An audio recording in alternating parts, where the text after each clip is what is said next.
Hello students, this is a class for BA Part 2nd. We will be doing the rest of the poem Ode to Autumn today. It's a poem by John Keats and we have already done the first stanza of the poem where we talked about the abundance of fruitfulness which is ripe by the time of autumn season. So, in this manner, we can say that Keats has portrayed autumn season as a season of perfection where fruits, flowers, and you can say the seasons reach to its culmination.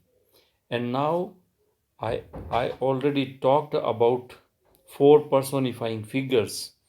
Autumn season is portrayed, it is personified as a reaper, harvester, a farm woman who who at different stages is presented by the poet as suggestive of autumn season. Autumn season में एक autumn season को एक महिला के रूप में represent करते हुए बहुत सारी इमेजेस उसने दी है, चार इमेजेस उन्होंने दी है इसमें, and these four images are world famous. So let us see the poem. Who hath not seen thee often amid thy store? It's a rhetorical question. Rhetorical question is that question where the answer is implied in the question only. जिसमें उत्तर प्रश्न में ही शामिल होता है, वो rhetorical question कहलाता है. तो who has not seen you मतलब who has not seen you मतलब किसने नहीं देखा, मतलब anybody can see, everybody can see, whoever wants to see can see. Often amid thy store, कहाँ नहीं देखा ऑटम सीजन को? अमिड दाई स्टोर, जहाँ पे अनाज इकट्ठा करते हैं वो जगह, दैट इज कॉल्ड स्टोर. तो amid your store you are seen, मतलब अगर अनाज इकट्ठा हो गया है, एक स्टोर हाउस में रखा गया है और the lady is sitting by the side of this store, तो you can definitely declare that it is autumn season. When the grain comes into the store, you can declare that it is autumn season. Sometimes whoever seeks abroad, abroad means away from this store, कि store पे तो होती है, ठीक है, store में अगर अनाज आ गया तो ऑटम सीजन डिक्लेयर किया जा सकता है. लेकिन if somebody wants to see abroad, see the season abroad, कि कहीं और जा कर के देखना चाहें और समझना चाहें कि ऑटम सीजन कहाँ है, तो समटाइम्स whoever seeks मतलब tries to find, abroad means away from your store, may find you, may find thee sitting carelessly on a granary floor. तो स्टोर में अनाज जाने से पहले कहाँ अनाज होता है? ग्रेनरी फ्लोर पे, जहाँ पे अनाज कटने के बाद इकट्ठा हो गया, ढेरी बन गई, that is granary floor. So sitting carelessly, why carelessly? Because the crop is cut, it is reaped, और अनाज निकल चुका है. ऐसे में किसान आधा बेपरवाह तो हो ही जाता है, तो दैट इज द केयरलेसनेस. तो sitting carelessly on the granary floor, और thy hair soft lifted by the winnowing wind. Winnowing wind alliteration तो है ही, लेकिन साथ में winnowing is a particular term which means the wind which actually separates the chaff from the green. भूसे से अनाज को अलग करने के लिए जो थोड़ी सी तेज हवा चलती है ऑटम सीजन में, that is called winnowing wind. So your hair softly lifted, the lady who is sitting by the granary floor, उसके hair softly lifted by this winnowing wind. ऐसी अगर लेडी आपको ग्रेनरी फ्लोर पे दिखे तो you can declare that it is autumn season. अगली image कैसी है? On a half reaped furrow. ऐसा नहीं है कि अनाज कटे तभी, कई बार अनाज काटने में भी किसान लेट हो जाता है. The farmer may get late in cutting the harvest. So in that time, on a half reaped furrow, Furrow is actually the line made by the plow. So half reaped furrow means the line of the plants which is cut halfway only. आधी ही फसल काटी और उसके बाद sound asleep, सो गई, गहरी नींद सो गई फार्मर द रीपर। क्यों सो गई? रीजन देता है पोएट, ड्राउज्ड, ड्राउज्ड मीन्स उन्नीदी हो गई, slept with the fume of poppies. Actually, this is the farm of opium, poppies, अफीम का खेत है और उसमें पॉपीज की जो फ्यूम्स हैं, जो सेंट है, जो खुशबू है, उसके कारण ड्राउज्ड, नशे के मारे जैसे वो स्लीप कर गई ऐसी। On a half reaped furrow, आधी कटते ही sound asleep. Why? Because she is drowsed, intoxicated with the fumes of poppies, while thy hook spares the next swath. Next swath means next furrow. अगली line spare कर देती है, बच गई है। क्यों बच गई है? Because she slept and all it's twined flowers. Next swath as well as the twined flowers. Twined means mixed up, एक दूसरे में मिक्सअप हो गए ऐसे, एंड twined फ्लावर्स, वहां पे ये अगली इमेज हुई। And now we see the next image.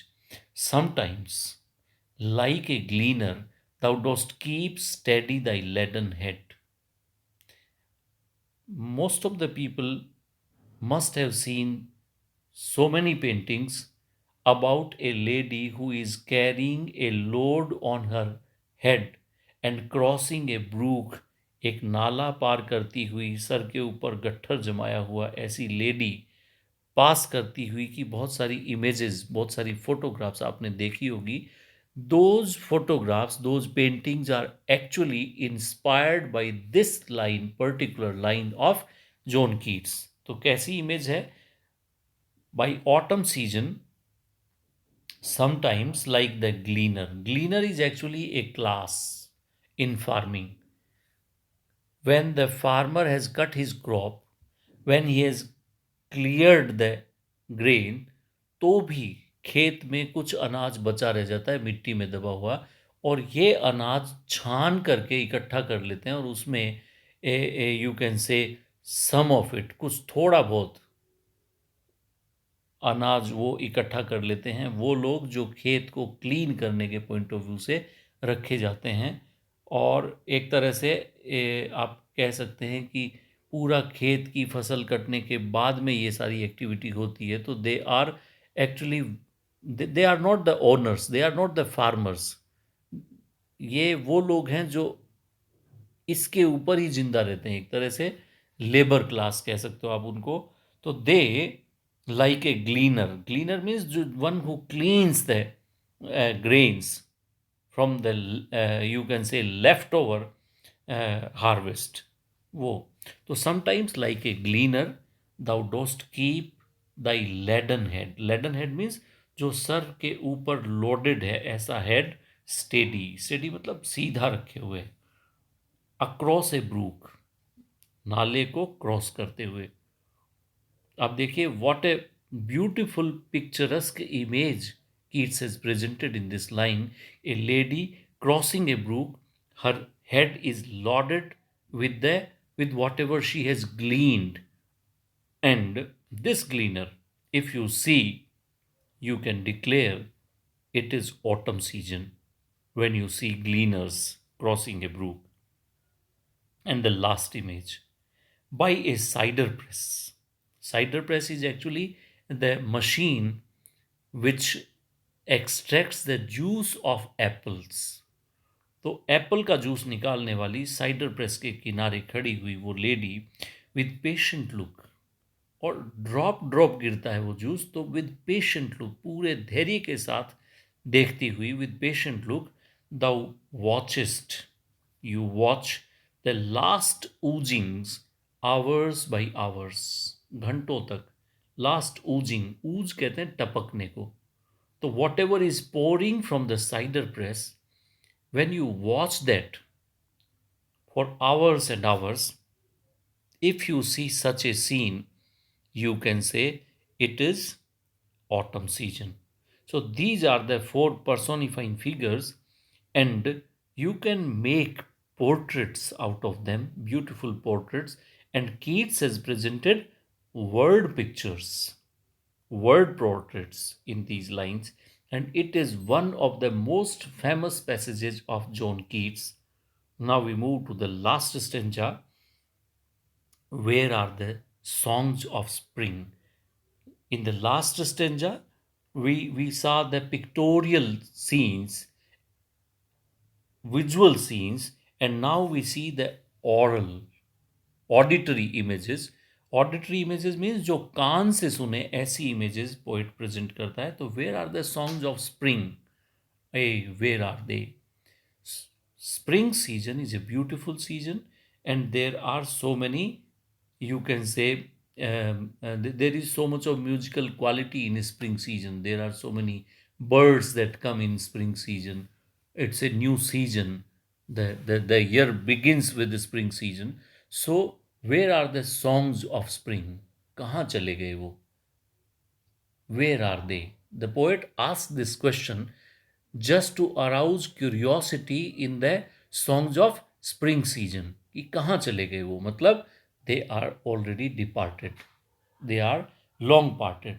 लेकिन वो ये कहता है कि no, think not of them. Do not think about the songs of spring, because you start thinking that only spring season has beautiful melodious songs.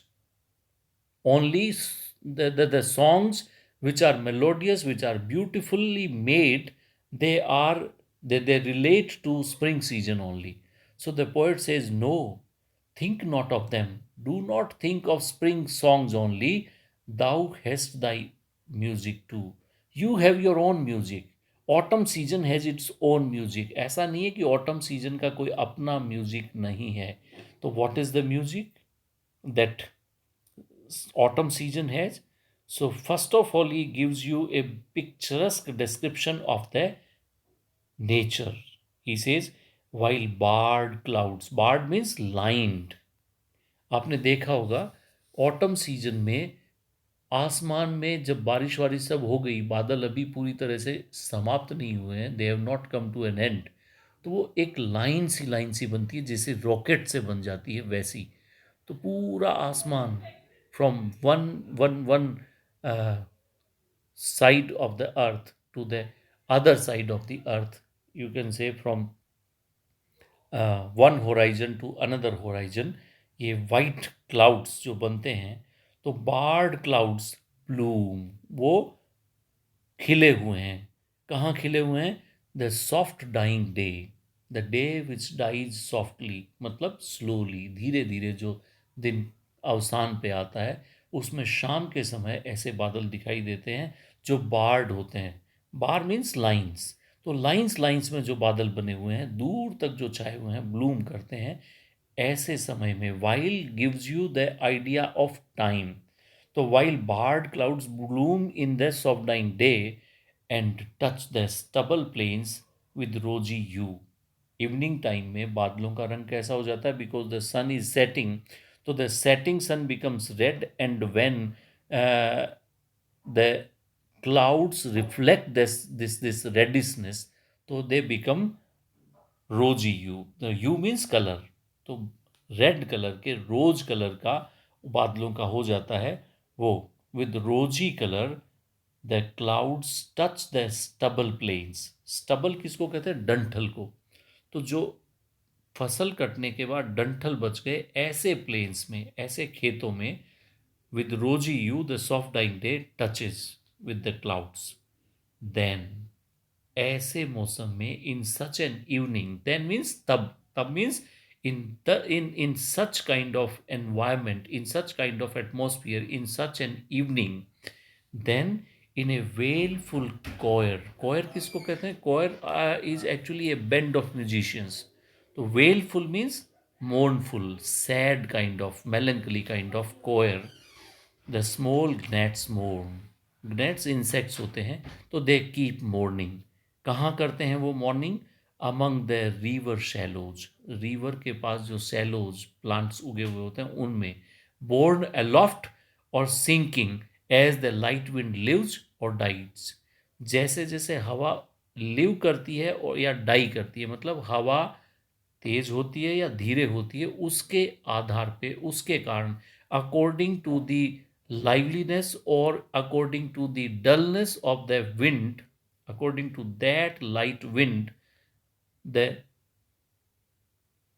the river shallows, shallow plants हैं river के किनारे उगने वाले, they are either born aloft, वे ऊपर उठ जाते हैं या सिंक कर जाते हैं या वापस बैठ जाते हैं। ऐसे में कौन रहते हैं? ग्नेट्स। तो when these cellos get up and down, the gnats are disturbed, and these gnats sing as if in a mourning way, as if in a sad manner.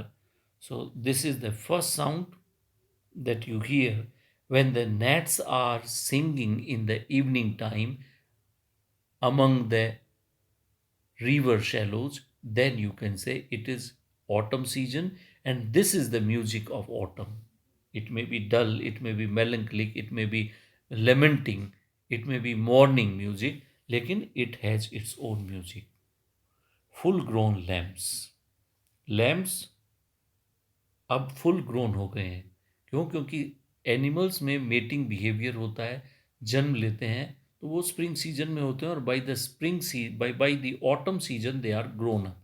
तो full grown lambs loud bleat, तेज रंभाते हैं, वो bleat करते हैं, मिमियाते हैं, from hilly bourn, from hilly side, when they come after grazing for the day, hedge crickets सिंग।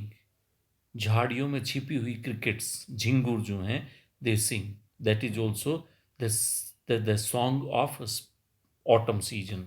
तो hedge cricket sing in autumn season. And now with treble soft, treble is actually the sharp voice. In your music systems you generally see bass, treble. तो treble is actually making their voice sharp. जब sharp instruments को सुनने की बात आती है तो अपन treble की तरफ अपना वो म्यूजिक का वॉल्यूम करते हैं। And when we need deep bass sounds तो वो बेस की तरफ ले जाते हैं। तो with treble soft, treble voice है लेकिन सॉफ्ट वॉइस है, ऐसे the red breast. Red breast is actually a bird जिसके गले के पास थोड़ा सा रेड वो होता है, ऐसी चिड़िया इज कॉल्ड रेड ब्रिस्ट। तो with trebles of the red breast whistles from a garden croft. Garden में जो क्रॉफ्ट है, croft is actually the group of trees, वहाँ से जो बोलती हैं रेड ब्रिस्ट चिड़िया, that is also found in the autumn season. And lastly, gathering swallows. Swallows are actually चिड़िया हैं। और कैसी चिड़िया है? Gathering swallows. आपने देखा होगा फसल कट गई, उसके बाद दाने खेतों में पड़े हुए हैं और उन दानों को चुनने के लिए in thousands, in hundreds of number the swallows surround, they hover over the farm houses, fields. तो खेतों के ऊपर जो हजारों की संख्या पे, सैकड़ों की संख्या पे मंडराती है चिड़ियाएं, वो swallows, they twitter, tweet tweet tweet tweet करती हैं। तो ये जो ट्वीट ट्वीट का साउंड है in the autumn season, that is also characteristic of the sound of autumn season in the skies. So in this particular stanza, the poet talks about the musical quality that you find in the autumn season. What are the particular sounds that are specific, that are characteristic of autumn season? And in this manner, we see the poet has absolutely portrayed, focused and portrayed autumn season only, and it is very, very objective. There is no subjective kind of feeling, and the poet reaches to a you can say complete objective state of poetry in beautiful, picturesque and sensuous manner. So this is one of the most remarkable poems written by John Keats. Thank you very much. That's it.